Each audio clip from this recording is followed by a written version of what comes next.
Anh có người yêu rồi. Đây nhá. Anh giới thiệu cho em biết này. Đây là bạn gái của anh. Và là vợ sắp cưới của anh nhá. Vợ tương lai của anh đấy.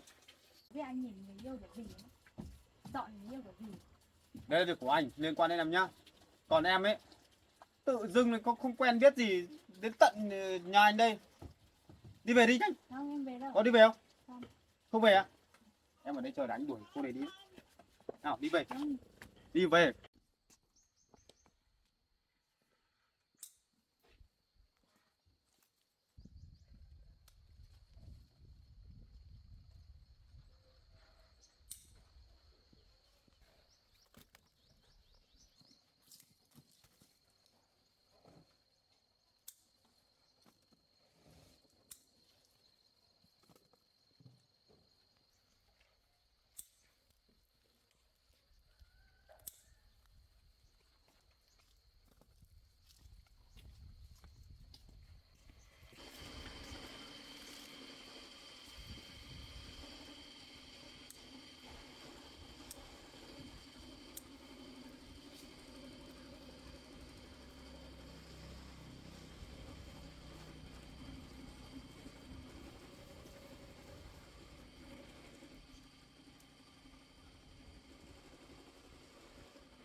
chết thì con.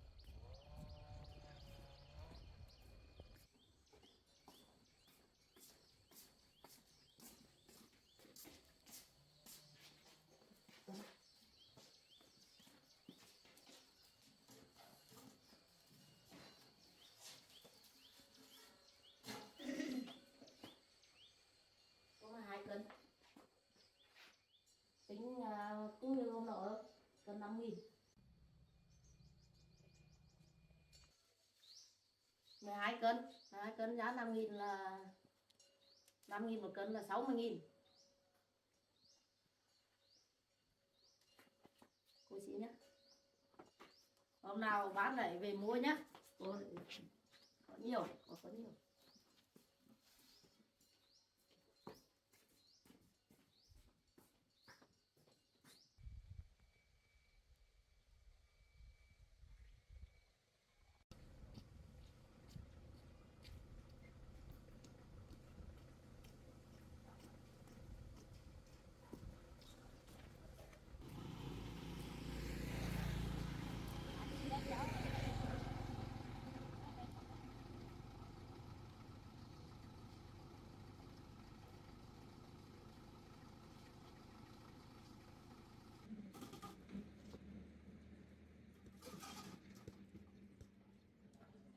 Cân cả gì bán hết đi.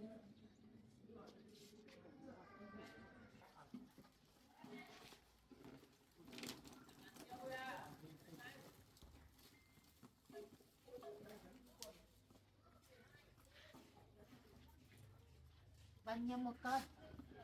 20.000 ạ.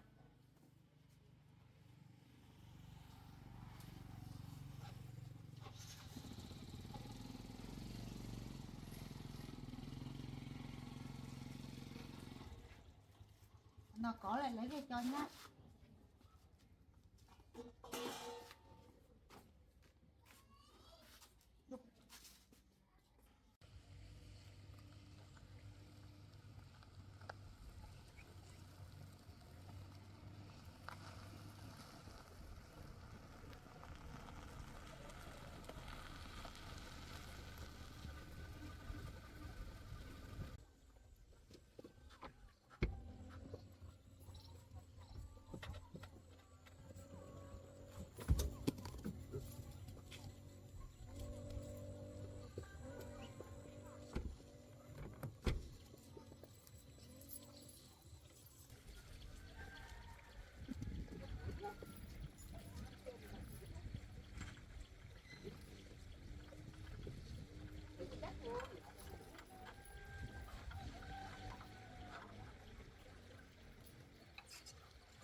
Sao bà? Cháu Mận đi làm về chưa bà? là đi làm chưa về đâu. Chưa về à?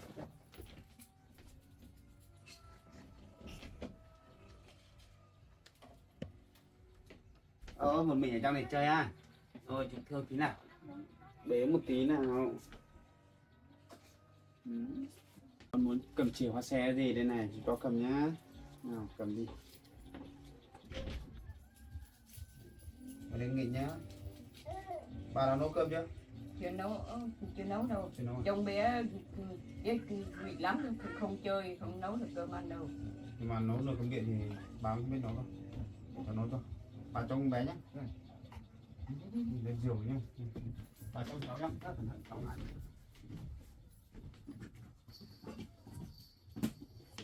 Nước lát này.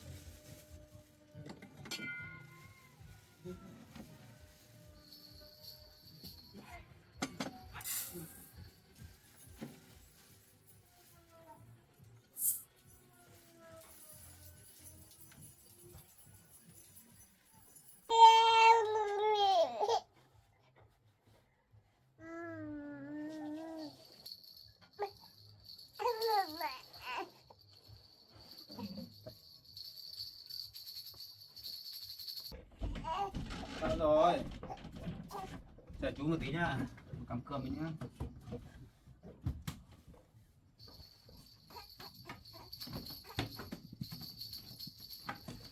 Các mẹ đi làm chưa về. Cái này nhiễu.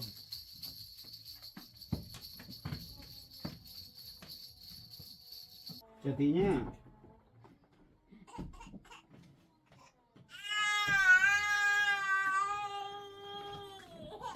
Rồi chú bé nào bé đi chơi đi nhá, ở trong nhà chắc chắn rồi. Đi chơi thì nhá, chú bé đi dạo nhá. Đi chơi nhá. Lúc nào mẹ mới về đây. Con bướm bay bay kìa. Để con bướm không? Con bướm bay bay không? Ngoan nhá, ngoan để chú quét nhà lau nhà cho mẹ nhá. Sao muốn đi chơi nữa nào? Thế bỏ đi. Đi bỏ đi nhá. Ý thích đi chơi thôi. Bà trông nhá. Cháu quét nhà cho cháu lau sàn nữa. Bà trông em bé nhá.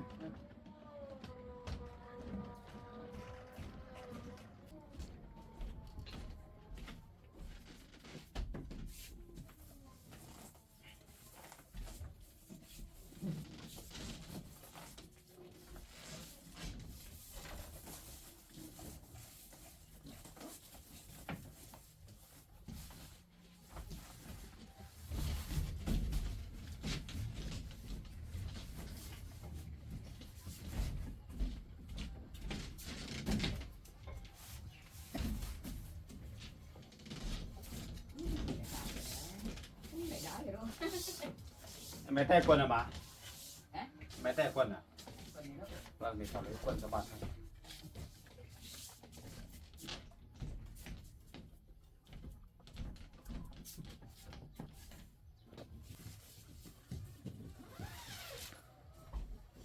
Quần đấy bà ơi. Để bà thay cho em bé nhá. Cháu tranh thủ cái nhà hộ mượn này.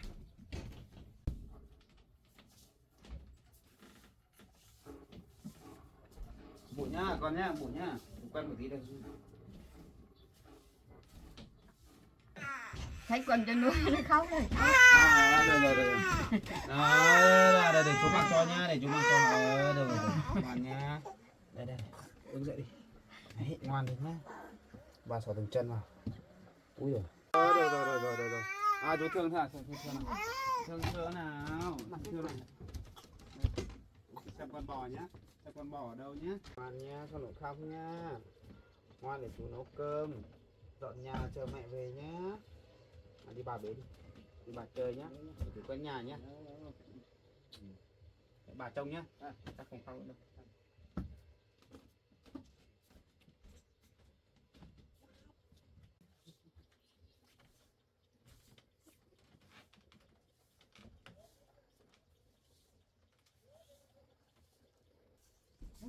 Đây. Đồ chơi con bé đây hết vào gầm giường. Đi rửa.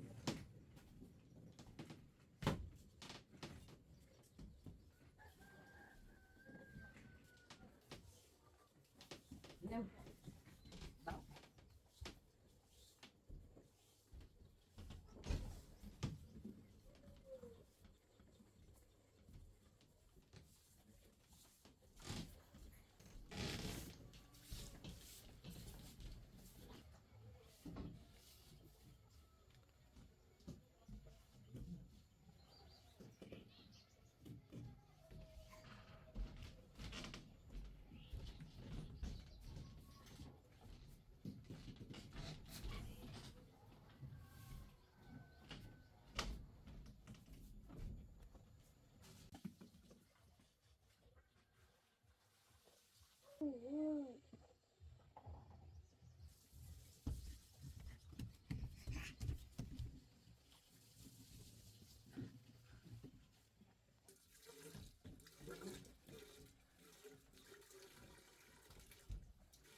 Bà trong cháu cẩn thận nhá. Đừng ngã đấy.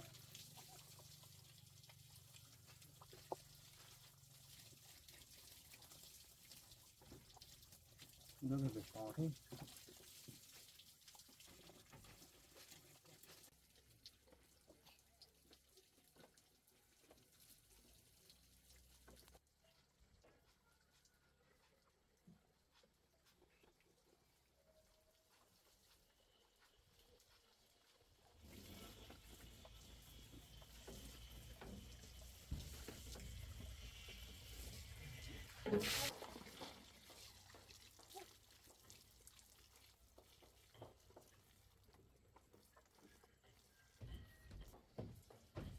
Bà cho em bé ngồi ở chỗ này bà phải giữ chắc vào nhé. Vâng.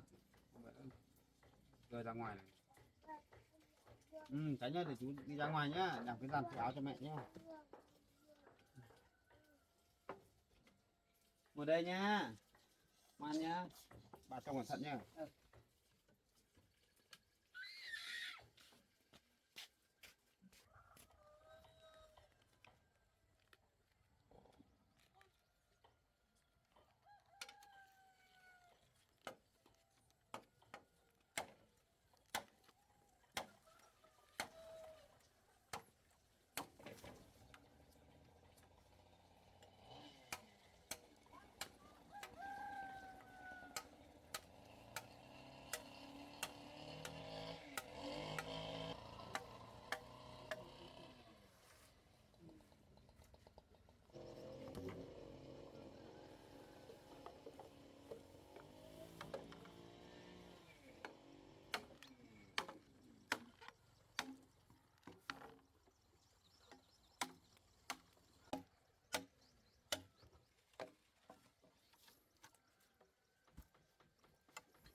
Bà buộc cửa nhá. Bé ra ngoài ngã đấy.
Bé Mận đi làm gì mà về thế về nhỉ?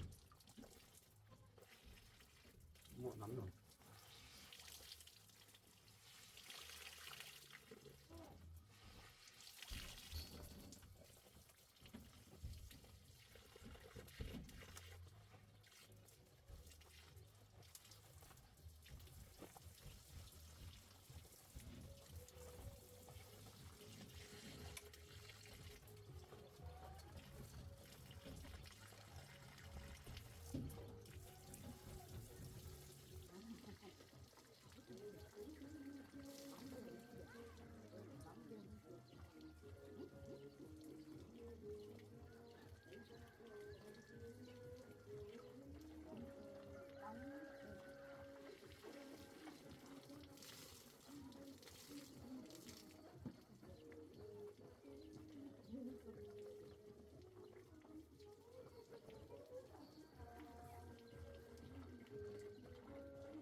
quần áo mất rồi. Hôm nào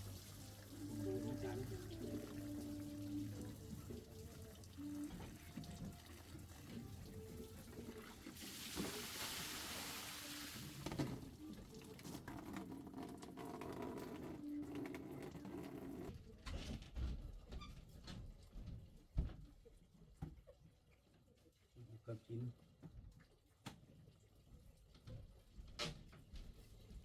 Bạn đi làm gì mà chứ thế về bà nhỉ? Mình đi hái rau rồi đó. Đi làm. Nó tao bán. Ôi, thao đi bà bế đi. Bà bé vậy sắp về rồi dạ. Đi cho bà trông đi bà bế để chú con chuẩn bị cơm nước cho mẹ. Nhá.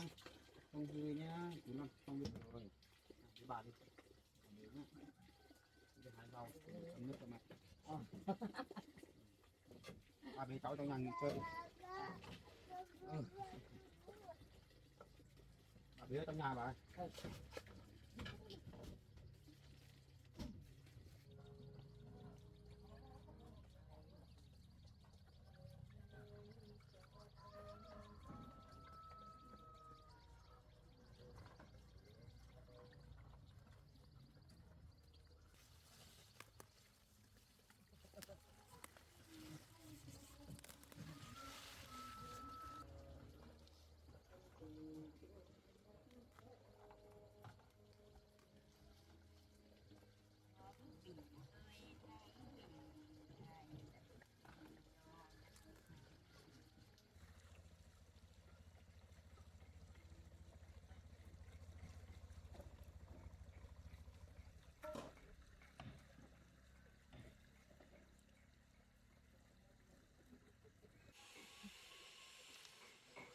Đúng là xe của anh đấy rồi. Bắt tay gì thì đúng đấy.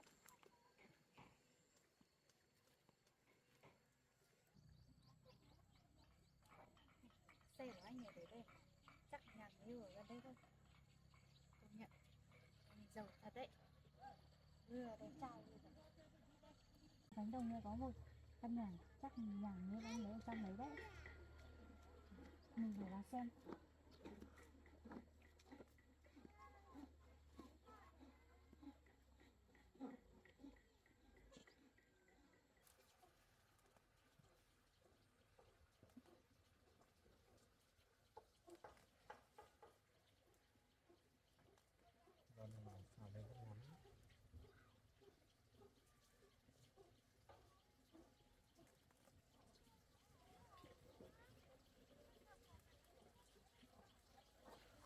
Xin chào anh.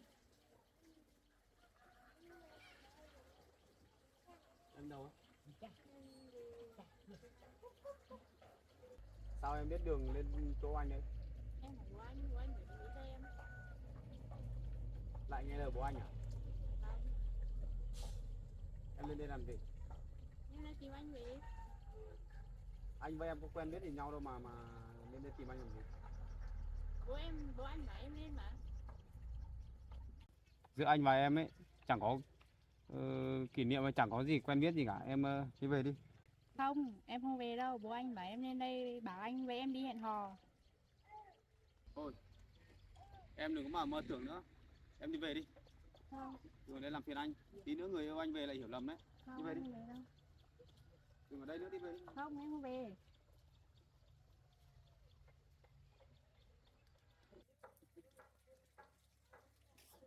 Em còn đứng đấy à? Đi về đi. Anh với em có quen biết gì nhau đâu mà đi chơi hẹn hò gì. Em đi về đi. Em không về đâu. Đi về đi. Anh ơi, đợi em với. Anh ơi, chờ em. Đã nói rồi. Anh với em ấy không quen không biết gì. Tự dưng bố anh giới thiệu một chút rồi em đeo bám anh. Về luôn cho anh nhờ. Không chị nữa người yêu anh. Anh phải đi theo em chứ không. Em không về đâu. Tại sao anh phải đi theo em để đi chơi? Anh phải đi chứ. Anh có gì để tốt để cho em theo đuổi? Anh nhiều cái tốt chứ. Anh có người yêu rồi. Em đi về đi. Em không quan trọng anh có người yêu. Này, không được đứng đây lâu nhá. Tí người yêu anh đi làm về là Em vẫn đi theo anh mà chứ. Thôi. Anh nhìn thấy em ơi. Anh đã nói rồi, anh có người yêu rồi, hiểu chưa? Em không cần biết. Anh còn không biết tên em là gì, tự dưng lại đi quen em. Đừng có làm phiền anh nhé.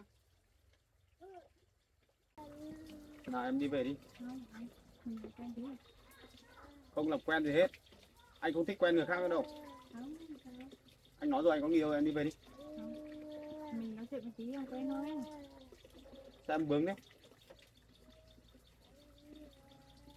Cháu ơi, cô gái này là ai đấy? Cô gái này là ai? Cháu không biết, bà cháu không biết đâu. Cháu có quen cô gái này đâu, tự dưng lại về tìm cháu đâu. Em đi về đi nhá. Không. Tí người yêu anh về thấy anh nói chuyện với em thế này là người yêu anh giận đấy. Không, em về ra xem đi đây. Đi về, đi về, đi về. Không. Đi về đi. Không về đâu. Thì khi anh đi theo em. Sao anh phải đi theo em gì? Bố Có anh quen biết đâu mà phải đi. quay mà em phải lên thì anh đi hẹn hò mà. Thôi thôi thôi, thôi. Anh sợ lắm. Anh có người yêu rồi. Thế thôi, em đi về đi. Không. Mình chả liên quan gì đến nhau. Đi về đi. Anh bảo rồi, em đi về đi. Không, không về đâu. Sao cứ ở đây làm phiền anh làm gì nhỉ? Nào đi về đi. Không, Đi về. Đi về đi. không. Sao anh không về em đi? Anh không quen em chẳng đùa đi. Đi về đi em. Không, em có gì không tốt mà anh để em đi. Bố anh quá đáng thật đấy nhỉ. Tự dưng lại đi giới thiệu em cho anh. Chị người yêu anh có tốt bằng em đâu mà anh cứ yêu chị kia thế. Nên thì bố anh đi yêu em đi tốt Em hơn. đã gặp người yêu của anh đâu mà em biết. Thì anh Em đã gặp bao giờ chưa? chưa. Thì bây giờ tí thế là Thì anh đi làm rồi. Thôi thôi thôi em đi về đi. không không Đi về đi về. Anh không có thời gian ở đây nhá. không Nào bỏ tay anh ra. không em Đấy, lên cháu nào. ạ, cháu bác sĩ này cũng có người yêu rồi, cháu nên đi về đi. Đấy thế bà nói gì chưa? không Anh còn lên nhà anh còn chuẩn bị cơm nước cho người yêu anh nữa. Nào bỏ tay anh ra. không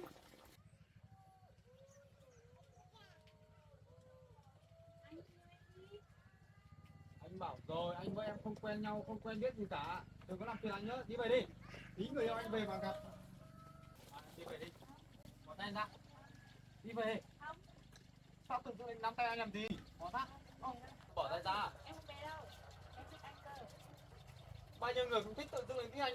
Anh có người yêu rồi, bỏ tay ra. không em không về đâu Bỏ tay ra. em thích Nào. anh rồi Có nghe không đấy? Nào, bỏ tay ra. không Sao em cứng đầu ấy nhỉ? Anh bảo rồi, em đi về đi. không Đi về đi. Em về à? Vào đây. Đấy, người yêu anh về đấy. Bảo về đi không về. không em về đâu Tí nữa mà người yêu anh hiểu lầm là... Không biết ai nữa.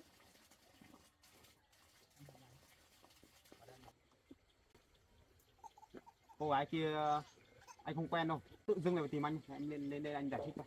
Đi lên. Đây anh để anh nói chuyện em mới...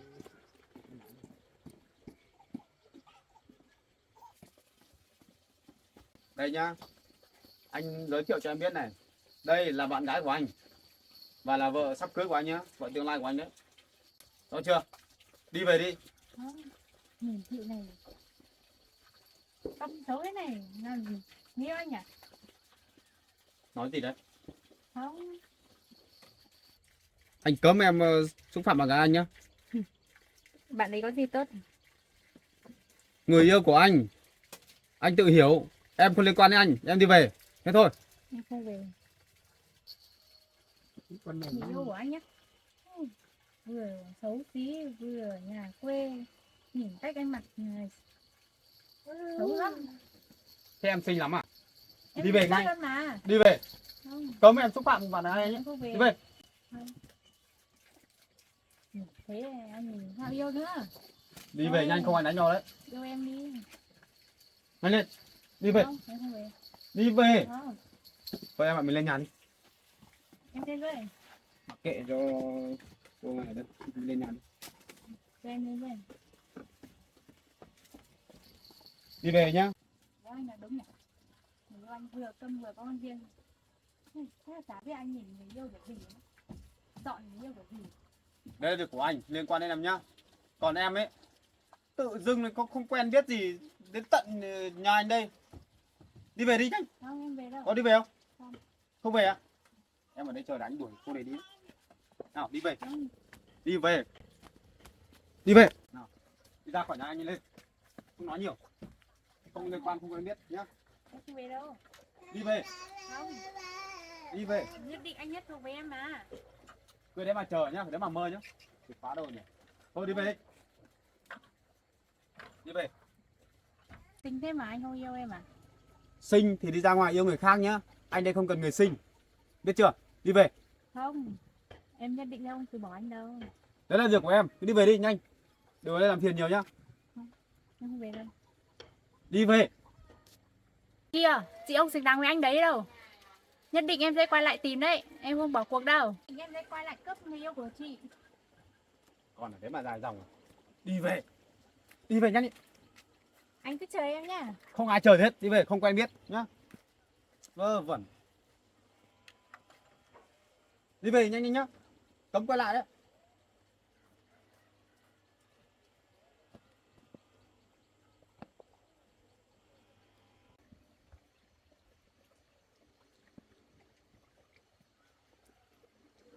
Ôi, xấu xí. Hắn nói với yêu với anh nhà giàu này. Đúng là anh nhà giàu này không có mắt nhìn.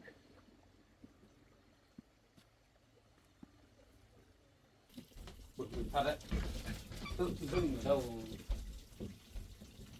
bò với tất nhà mình. Em ngồi đấy. Em giận.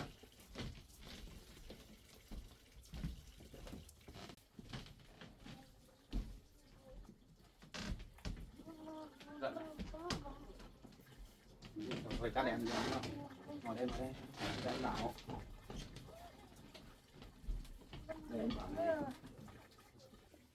Thật ra ấy, anh nó con bé chẳng cần biết gì đâu. Chính là cái đứa mà trước hôm qua anh bảo là bố anh giới thiệu cho anh biết đấy. Anh chẳng thích cô ta thế nào. Bố anh gửi định vị cho cô ta mò tận đây. Em mình nghĩ nhé. Sao? Nhàn á? Được rồi, anh chỉ yêu mỗi em thôi nhé. Em biết thừa mà nhé. Đừng bận tâm những chuyện này nhé. Anh đi làm về mệt không? Ta đi làm về muộn đấy. Anh còn nấu được cơm chờ em rồi. Giặt quần áo quét nhà cho em hết rồi. Nhé. Mình yêu nhau mình phải tin tưởng nhau nhé. Mặc kệ ngoài kia người ta nói gì, ai quấy phá kệ mình nhé. Mình chỉ biết sống cho mình đã. Hạnh phúc của mình mà nhé. Được rồi. Bây giờ anh nghỉ ngơi nhé. Anh nhìn nấu cơm canh không? Đây anh nhìn hay rau người rồi. Đang chuẩn bị nấu canh chờ em. Anh chưa đi mua thịt đấy chứ. Còn bây giờ anh đi mua thịt nhá. Em mua về rồi. Đâu, để anh xem. Để em chưa mua thì anh đi mua luôn. Anh nhường hái ít rau về để đây mình. Đâu phải mua này. Đâu em mua được gì rồi? Rau này thì nói sau. Đã đi làm gì đấy? Mua thịt hả? Được rồi. Thôi để anh đi nấu cho em ăn nhé. À hôm nay em hái cà bán à? Ui cà này rất ngon đấy nhỉ. Đi em lấy rổ cho mình thế. Để anh đi thái thịt nhé. Mình cùng nhau nấu ăn nhé. Em giỏi thật đấy. Này, má anh thắng. Thôi, em đi rửa đi. Thái nhé. Anh đi thái thịt.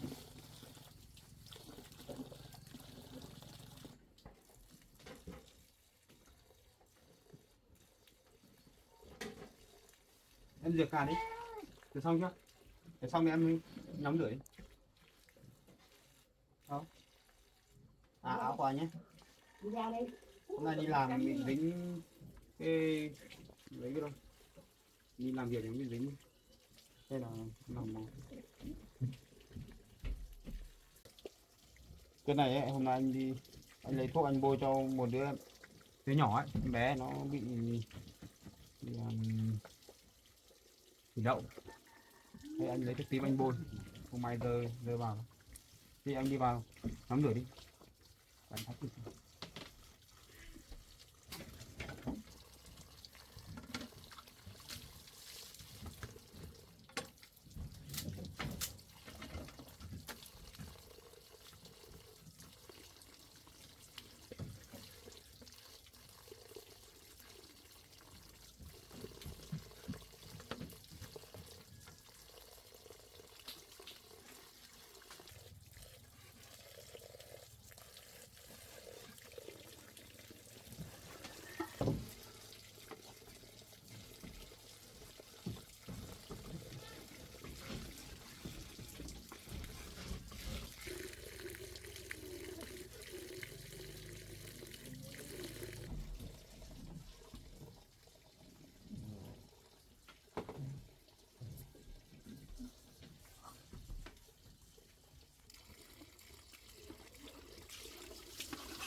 bà bế em bé sang bên kia chơi đi.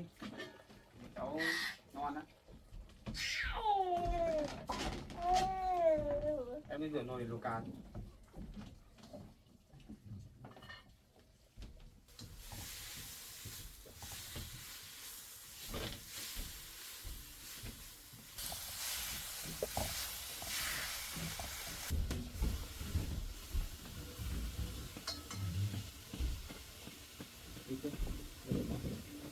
Mua đi.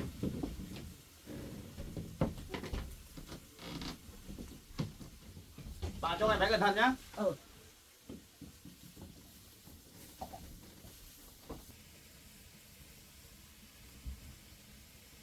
Ngon quá. Trên đây là anh chỉ với mỗi mình em thôi.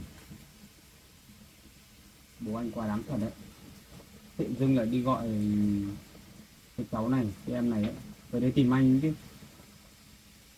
Anh chẳng hiểu luôn đấy. Chắc là thấy anh có điều kiện hoặc là đẹp trai một chút đi này, thì nó mới theo đấy. Những cái người đấy là anh không thích đâu, chắc chắn là vì vật chất hết.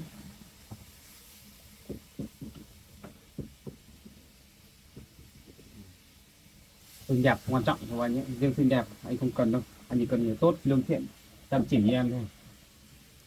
Đấy thì thôi, để cho người khác yêu, anh không cần. Này. Em đi làm trai sần hết rồi, em vất vả quá. Đúng rồi đấy em, anh đi lấy liễm.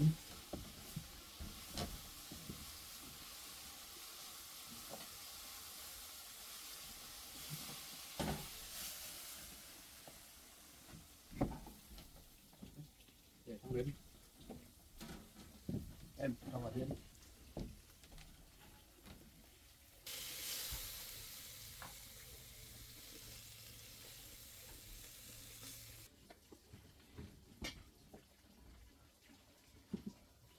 Sao?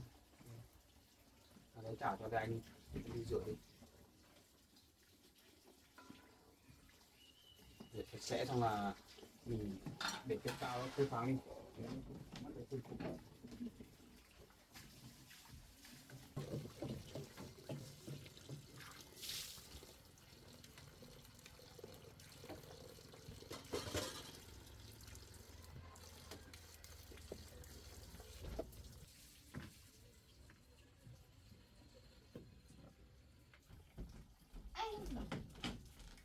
Ba ăn cơm đi.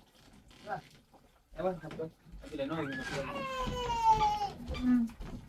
À bà bế về đây. Bà bế về đây nào. Phải chịu khó lắm. Không nghỉ nhá, không nghỉ nhá, về chú bế nào. Nào nào chú bế mắm mắm. Mắm nhá. Không nghỉ nhá. Bà ngồi ăn cơm đi. Đây. Bát của em nhé. Để bé nhá. Cho cơm.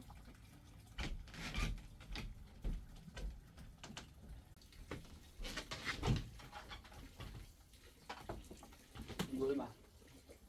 Cảm ơn bà ăn cơm nhé.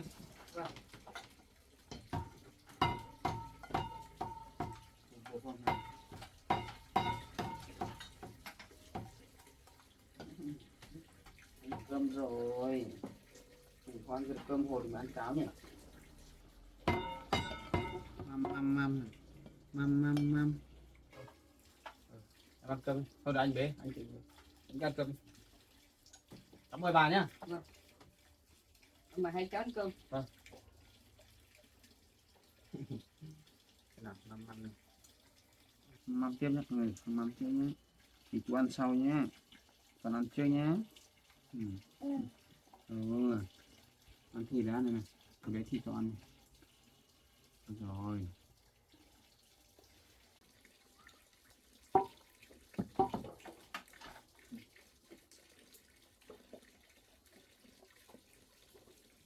Rồi thì để cái này anh bón cơm cho con.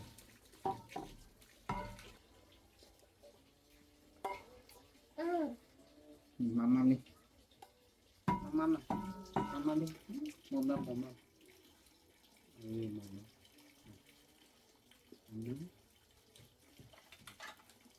cả nhà mình ngồi ăn cơm nhé. Ăn giờ để chú đấy con. Ê, rồi. Chân nhé, cái chân hư nhé. Ăn tiếp mà. Há mồm nữa. Măm này. Ăn giỏi lắm nha. Em ơi đi lấy thìa về, để anh bón cho dễ. Tôi để anh bế cho, em kia ăn cơm trước. Em đi làm về vất vả rồi. Em đi ăn cơm.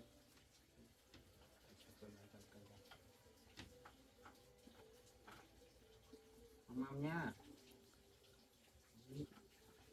Măm nhá.